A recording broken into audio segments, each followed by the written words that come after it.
Seite.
Okay, so the door is closed now, and I don't know how many more people are coming. So,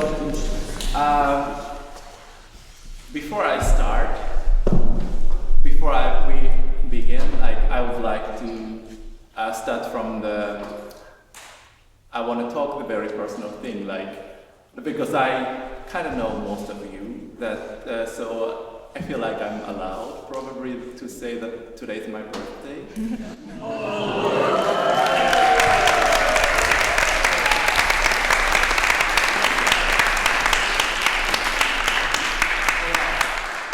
I wasn't expecting this warm, I don't know, reaction, and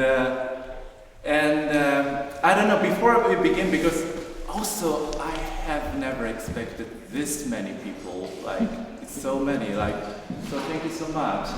And yeah, please have a seat, because it's not started yet. And it's also, I'm a little bit nervous. Also, I'm always nervous, but also in front of this many people, it was more than I expected. And so, may I ask you some I don't know, start talking things, because then it helps, that rather than I don't have to do some magnificent, monolithic, gigantic thing in front of the, I don't know, silent audience, but you can also talk to me, makes me feel probably a little bit safer. And I see Anna now, do you want to have some snacks? And yeah, okay. And I wasn't expecting, could you also maybe pass around? What? Yeah, this tray maybe, because then, or I don't know. I don't know, maybe whatever, yeah. And I don't know. Because I know when my birthday is. Yeah. And do you know when your birthday is? Yeah. Good question. In November? In November? And do you know when exactly in November? Your birthday, your birthday, yeah. 27th. Okay, 27th of November, yeah.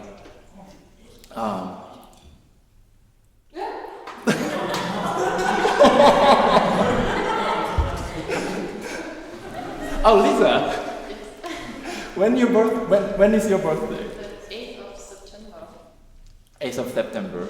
And may I ask, why do you know that you were born on that day, 8th of September? Because my parents told me. Yeah, same with me, yeah. Yeah, because my parents told me that I was born on 20th of May. And yeah, no, because like, I was going to say, like, because I've never met anybody, like, who remember exactly the moment of their own birth, like, but today is so many, like, so I'm afraid, like, because otherwise I have to change my plan of talking. Like, does any of you remember your moment of your birth? So luckily nobody remembers. So that I can talk about my moment of tulips, like the flower, vivid colors in front of, or it was on the dressing table and it was in the darkish room and I was playing with my mom and it was like with the sun rays coming from the window. And I feel like this is one of the earliest or oldest, I don't know how to say correctly, but closest to this, I don't know, beginning of my life, like something like birth.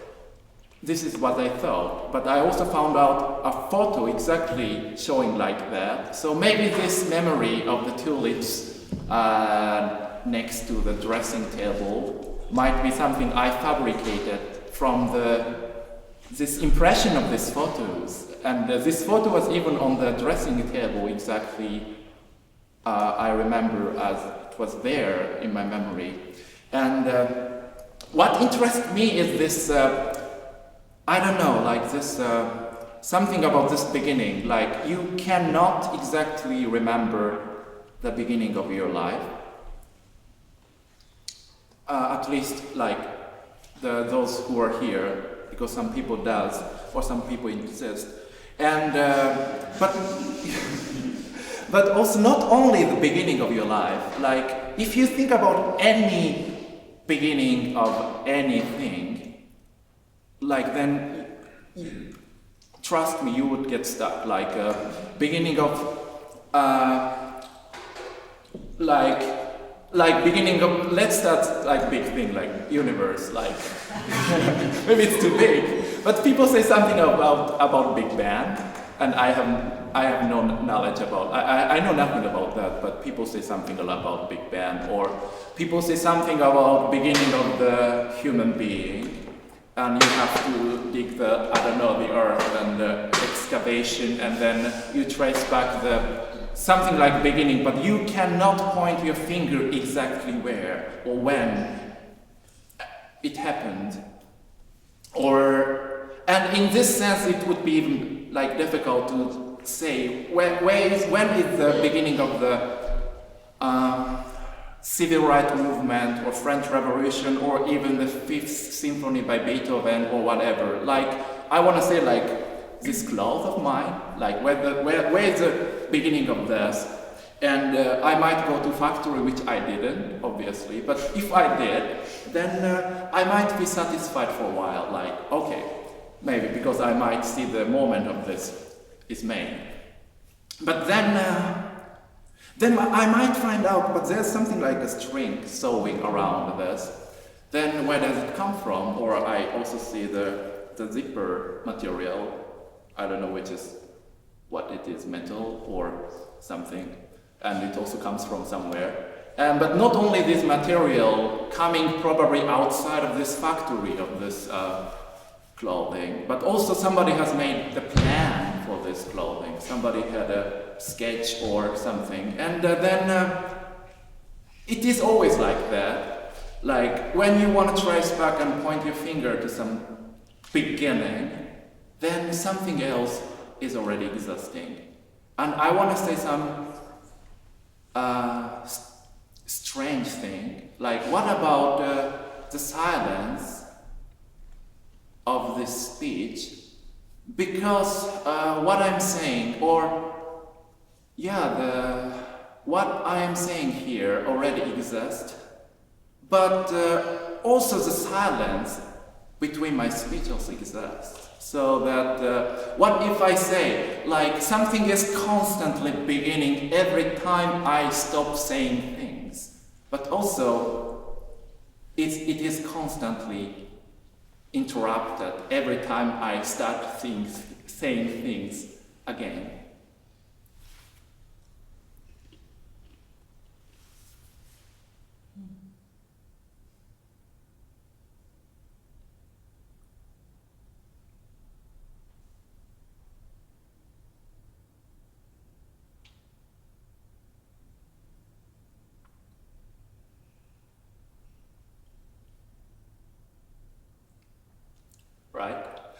I feel like something has begun, and now it is interrupted again or disturbed again because here I am in front of you and speaking again.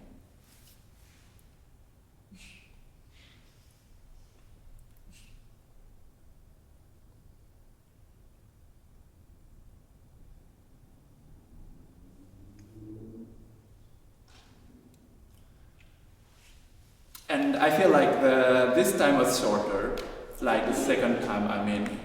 And I feel like asking, is there anything like shorter beginning and longer beginning? Because I feel like there is something like big and small kind of beginning. Like for the beginning size does matter maybe. Like there's something like big. You can begin something gigantically, a spectacular way or monolithic way, which I don't like that much, but you can begin something very big. And also you can start something in a very small, subtle way. But, and I think it is still allowed in the conventional use of the language to say, begin something small or something big. But I'm not sure if you can say like, begin something long or begin something short. Yeah, and I feel like beginning something longer, much longer. And I also realized like, but I'm disturbing this beginning.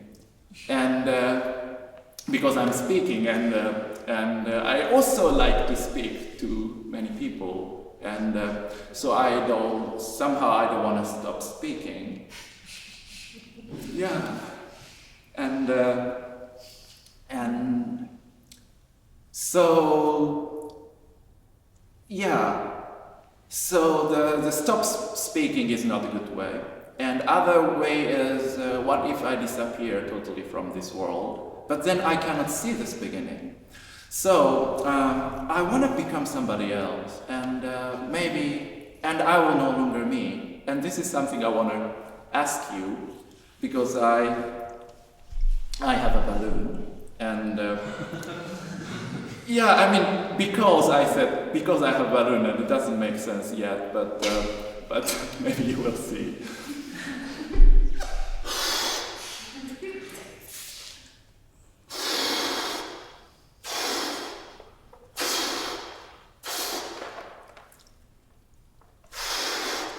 And to be honest, I find it difficult to tie. So may I ask you, Emilia, like to tie? Danke.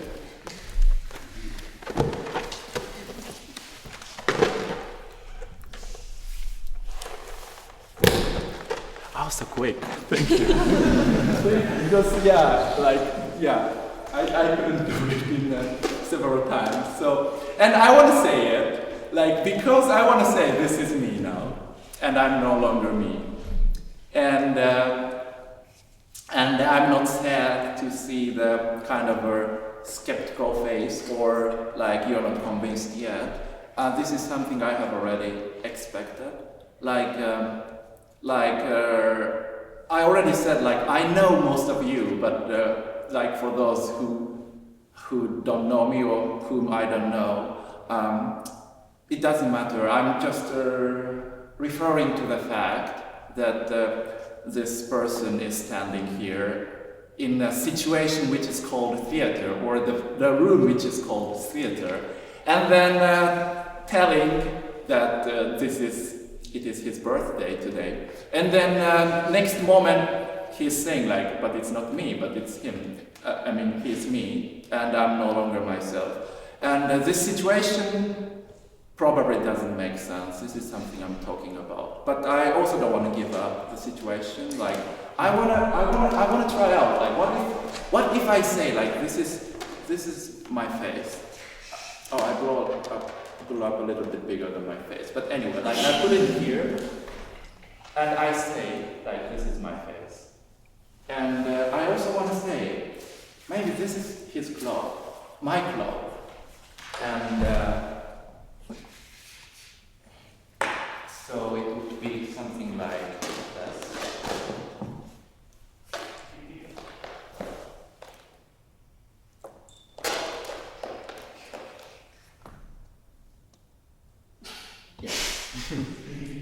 Right? Yeah, some people are nodding, and but I'm still a perfectionist. I don't know, because I'm still speaking. So maybe it's not perfect yet, right? Or do you already agree that I'm no longer myself and it's already me? I mean, I feel a little bit. Oh yeah, his arm is twisted, so doesn't happen. And I wanna make it more likely, like so, and I'm always constantly disturbed by the fact that I'm still here talking in front of you. So what if I disappear from your views, so that you can probably think more about this person as me, and I'm not me.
I cannot tell because you're so silent, but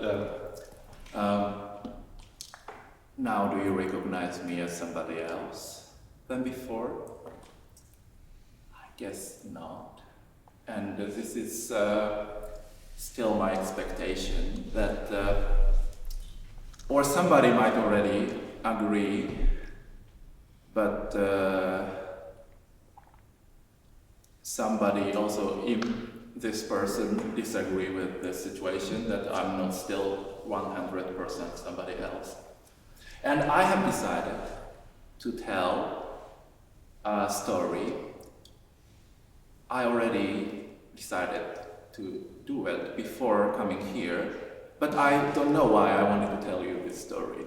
And this is my expectation. I might find some reason that I wanted to tell you. And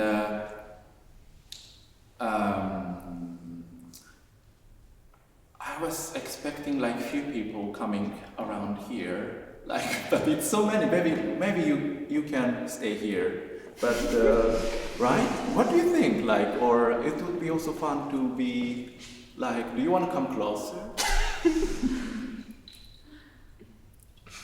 I don't know. Or I just come closer to you. If everybody can see me, like I can sit around here. Oh no, it's to center. I don't like the I don't know. But I also want you to see this person. What about, maybe I can go here, and everybody can still somehow see, yeah. And I have decided to tell one story which started like 2016 or 17, like I was in Japan, and it was the area called Takadanobaba. It is very close to Shinjuku, so it is in Tokyo. And I was strolling around, like walking around purposelessly, with my friend. And it was in the evening, and I felt like it was raining, but I don't remember exactly. I felt like that. And I also don't remember any feeling of feeling cold. So it was in the spring, I'm assuming, because I also remember a lot of the smell of summer evening. It is so strong, especially in Japan, very humid air, and I don't remember any of them. So probably it was in the spring. And I went in with my friend in this second-hand bookstore. Like, it was quite by chance, accidentally. And there was this light. And I want to show you like what kind of light. It's so common, but I don't know how to call it in English. Like this kind of lighting. Do you know how? Like, it's so like cold, detached, or tasteless, but it is everywhere. And also it was everywhere. It is so everywhere that it was also in this second-hand bookstore. And it's not my taste, so I can turn it off. But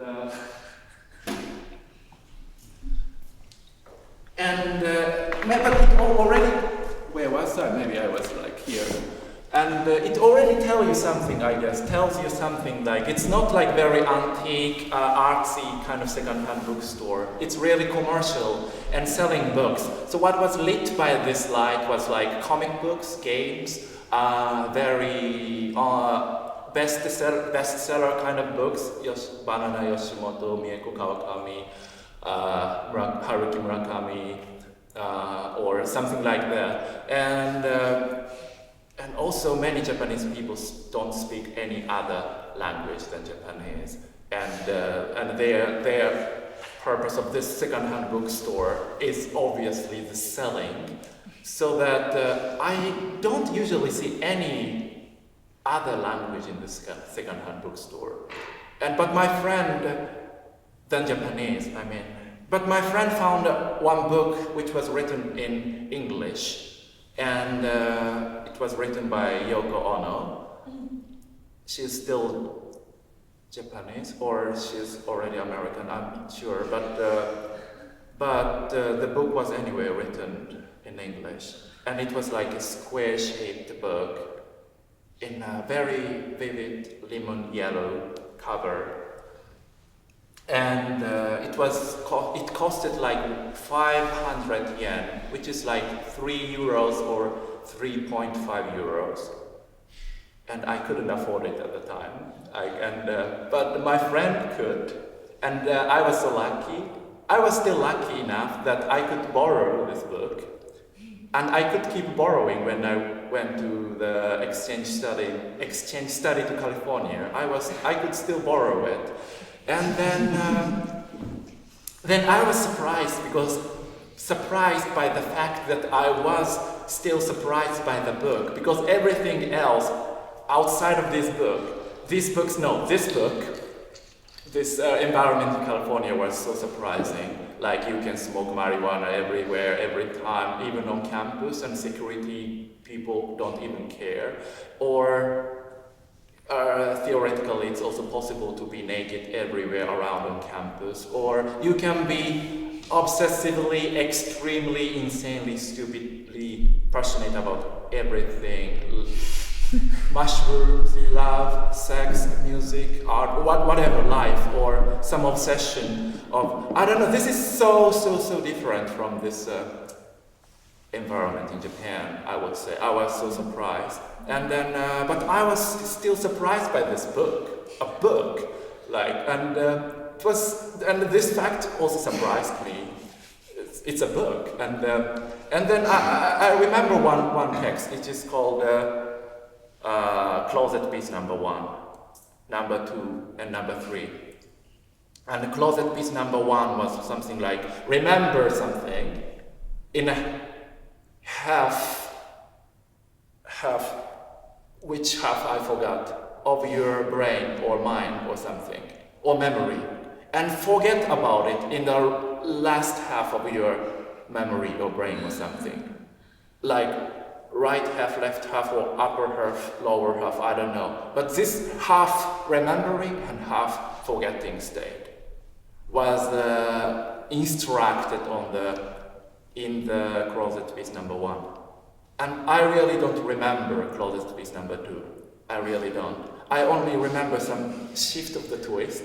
Maybe you get out of this closet of half forgetting and half remembering, and observing from this outside of this closet, or something like that, maybe. But it could be totally different. You can maybe Google, because there's a free PDF on this book already, and obviously I don't care about this, what is correct, because I remember very vividly the closet piece number 3. It started like this: kill. It started from the word kill. Kill all the men you slept with, put all the bones in a box, and put the flowers. Put flowers and send it to the ocean. Something like that. And I thought like, okay, kill. Yeah, how? And I don't know why. I just somehow imagined something like kill like with a pistol, and it doesn't have to be I, but somebody has to kill him because it's saying man, and I don't know how many times you have to shoot. Maybe once. I don't know how to use a pistol, by the way, but like something like this. Or, and I don't have to step that. Like maybe I have to stab the knives, whatever. Or you have to suffocate him, this guy, until he no longer breathes. And, but I also have to be honest that I don't know why, but I found this encounter very beautiful. And for me, like, killing must not be beautiful, ethically. I'm not a person who can believe in, justifiable murder. At least it's extremely difficult for me. But I have to say, this image, which I cannot even visualize concretely, like, okay, killing in what way? Like pistol or knives or what? I don't know, like, and it was beautiful. And so that it was really confusing way, and almost overwhelming way. And so that I have to tell this encounter to my ex-partner, and my ex were in New York and I was in California. I think I maybe sent a photo of this page, closet piece number 1 to 3, on WhatsApp or something. Then my ex, they told me like, now closet piece number 1, 2, 3 are really closely connected. Then I thought like, I've never thought of that. And then they also said like, this closet piece number 1, 2, and 3, they are something about the traumatic memory and healing or recovering from that. Then I thought again like, oh, I've never thought of that. But then this memory of this encounter also mixed up with this memory of the what they said, my ex said. And then I started to imagine this person who have to encounter or confront with this, let's say, vaguely like difficult situation. And usually memory happens as a fragmentation, or usually memories are not like in a linear way actually. And this fragment or discontinuity but you also have to put into some words in some way, otherwise you will be overwhelmed or swallowed in this stream of discontinuity or fragment or something.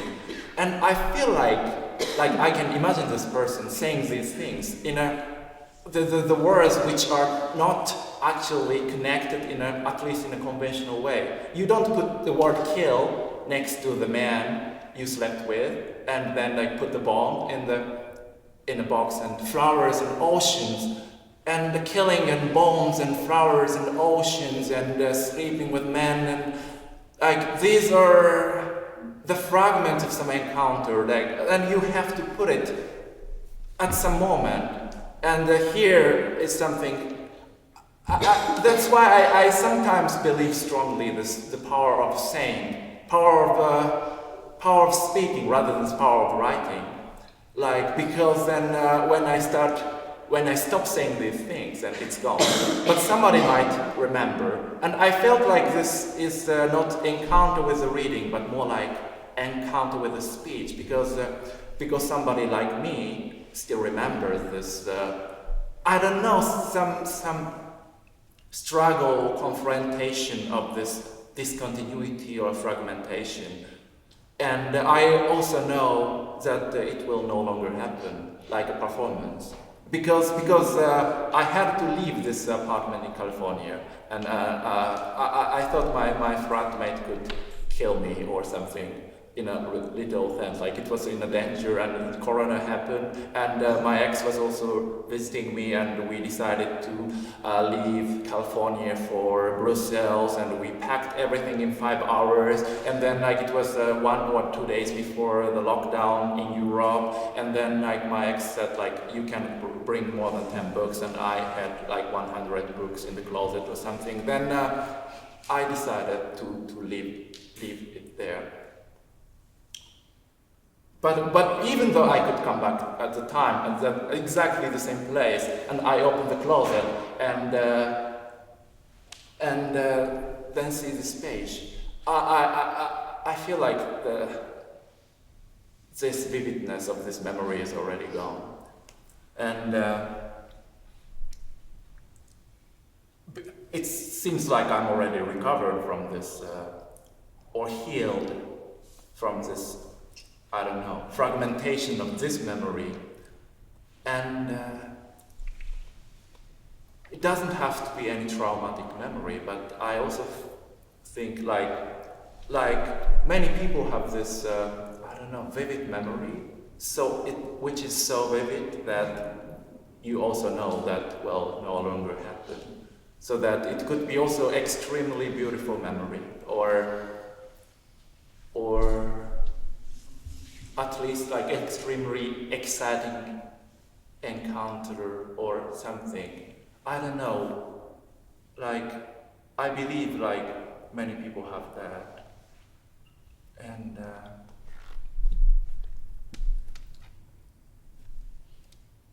it was my story, and I'm thinking because I still don't find a connection with this situation. I have decided that I wanted to tell you this story. And it might have told you something, but I feel like it still hasn't helped you to believe that I'm somebody else and here's me. Maybe you might rather have forgotten this balloon and just listening to this guy speaking, sitting on the floor. But so that I have some other strategy for him, which must be me. I want to tell something to this person so that this person cannot say their own word, because then this person is gonna be this person. So I have a strategy for that. Like I found some text from the internet or some books, and then I can read this for him. And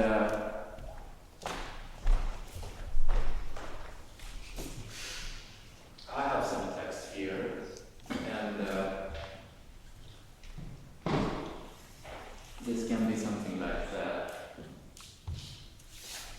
So, Winnie the Pooh went round to his friend Christopher Robin, who lived behind a green door in another part of the forest. "Good morning, Christopher Robin," he said. "Good morning, Winnie the Pooh," said you. And this is for you.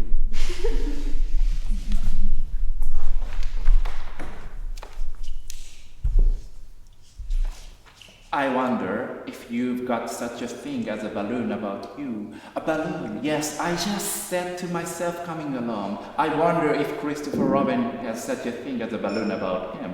I just said it to myself, thinking of balloons and wondering, what do you want a balloon for, you said. Winnie the Pooh looked around to see that nobody was listening, put his paw to his mouth and said in a deep whisper, honey. But you don't get honey with balloons. I do, said Pooh.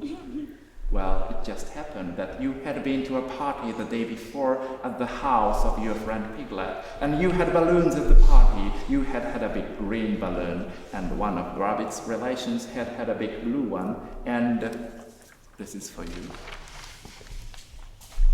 And had left it behind, being really too young to go to a party at all. And so you had brought the green one and the blue one home with you. Which one would you like? You asked Pooh. He put his head between his paws and thought very carefully. It's like this, he said. When you go after honey with a balloon, the great thing is not to let the bees know you're coming. Now, if you have a green balloon, they might think you are only part of the tree and not notice you. And if you have a blue balloon, they might think you were only part of the sky and not notice you. And the question is, which is most likely? Why don't they notice you underneath the balloon, you ask? They might or they might not, said Winnie the Pooh. You never can tell with bees, he thought for a moment and said, I shall try to look like a small black cloud. That will deceive them. Then you had better have the blue balloon, he said. And so it was decided. And this is thank you. But I can also read another kind of text. Can be something like this. If you think it's just a bag of balloons, you have never seen the joy they can bring to a toddler, good quality, color and size, I would recommend. The reason we chose these balloons is because of their thickness. They did not disappoint. And this is for you. No accident with these balloons, inflating nicely and good colors.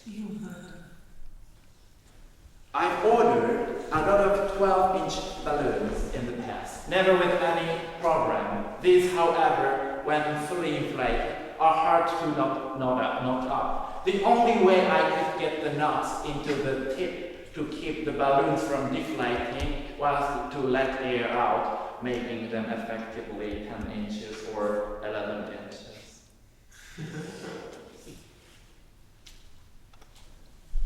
May I ask you a favor? Would you read us any of this text for that person? To him. To him? Yeah, to him. The yellow one. Ah, to him. Yeah, okay. Thank you. The balloons look like they would be good, standard. However, they keep popping even in regular temperature. I would not recommend this. I'll send. Thank you. Could you also read some, please? Yeah, thank you.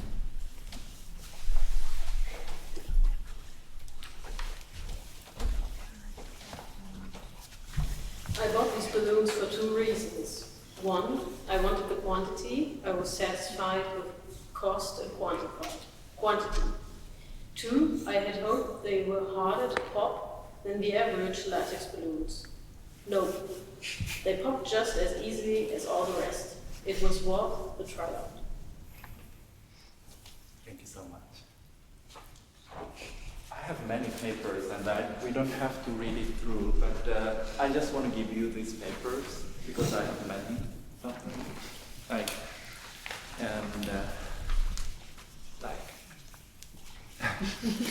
yeah.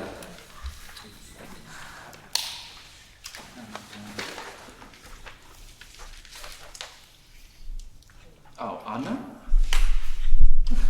see you. You don't see me. And may I ask you a favor? I have a... Oh, really? Are you sure? Yeah, you can ask me. I want to ask you a favor. Here's the template, and here's a blank space. And can you read this? It might be a difficult task. And you don't have to read it all. You can also choose. But can you somehow read it to that person? But here? Yeah, or here, or here. You can make a sentence about this person. So I should add Yeah. my own word. Oh. It's a big task. It's really... Yeah, so that's why I'm asking, are you sure? No, I'm not sure. Okay, because, I don't know, do you want to do it, Paula? What exactly? Like, you can fill this blank space. Okay. Yeah. Just with anything. Yeah, with anything. And you don't have to complete it all if it's too long, but you can decide. So everything is up to you.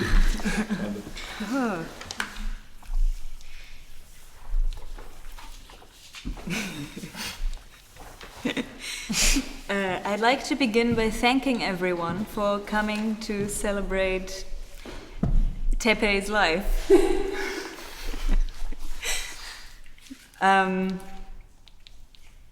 Frank was the most yellow person I've ever known, and I know many of you would agree. She was always nice to cats and really loved her indoor plants.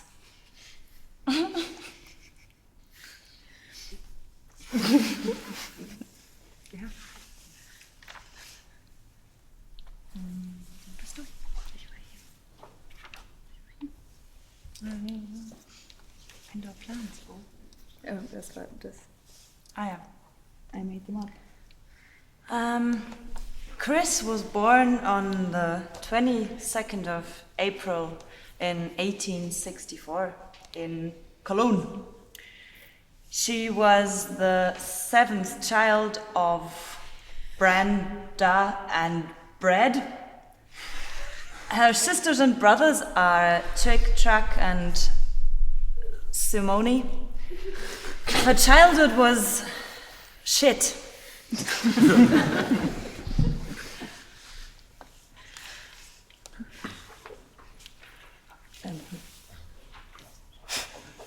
Barbara went to California school and graduated with a very good degree. She spent most of her career at Johnson and James as a executive. She has had a lot of toys in her room that were very like a collection of different things that she liked to play with, and she just kept this playful thing up till the end of her life.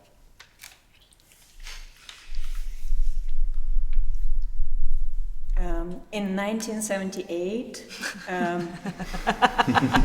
Finn met Johanna and they were married in 1989. They had 5 children, Rosalind, Jessie and Marina. Last year, Rosalind and James celebrated their 50th wedding anniversary.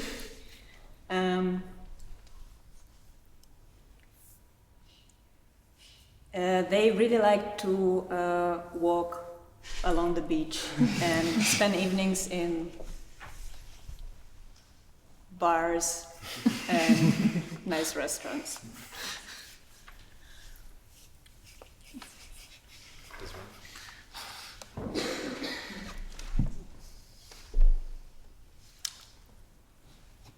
In 1992, Philip received the award of being an exception.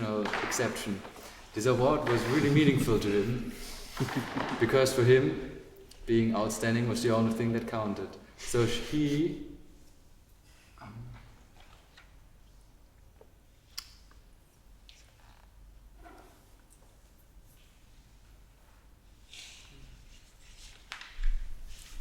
he always walked backwards his whole life and wore every cloth on the left side as well. Okay, so Philip was active in the church. He spent many hours doing sports and was known for being the leader. Philip was passionate about sports. He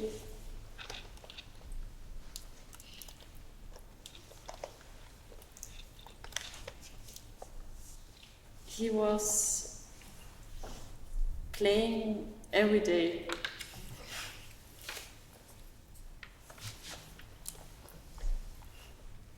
My favorite memory of Lucy is that when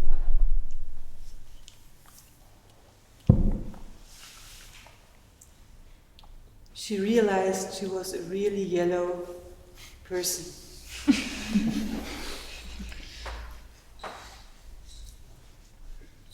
Yes.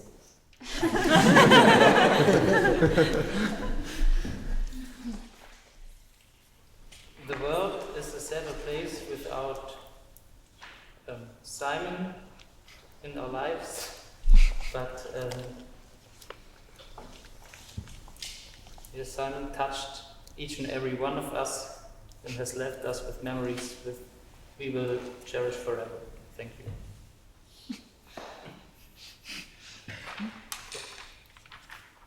Thank you.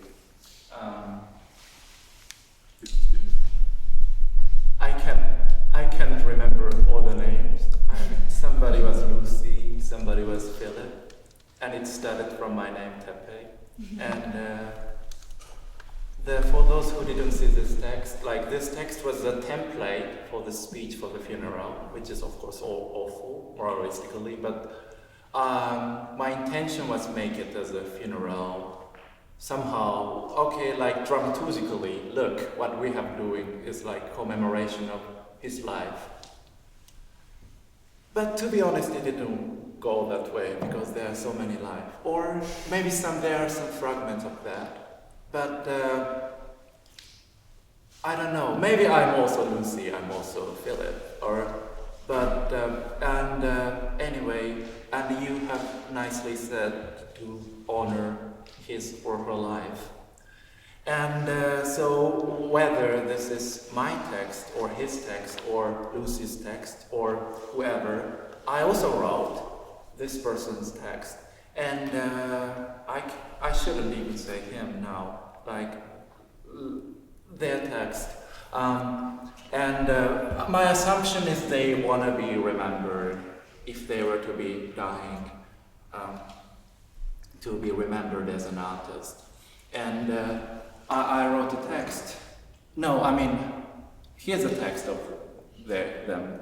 And I want to read it as a end of this, I don't have to even call it a performance, but the fact that I'm speaking in front of you, I don't know who I am. And I also feel like I've been speaking so long, but also, thank you so much for speaking so long and being for a long time with me. Anyway, I'm gonna read this at the end of this.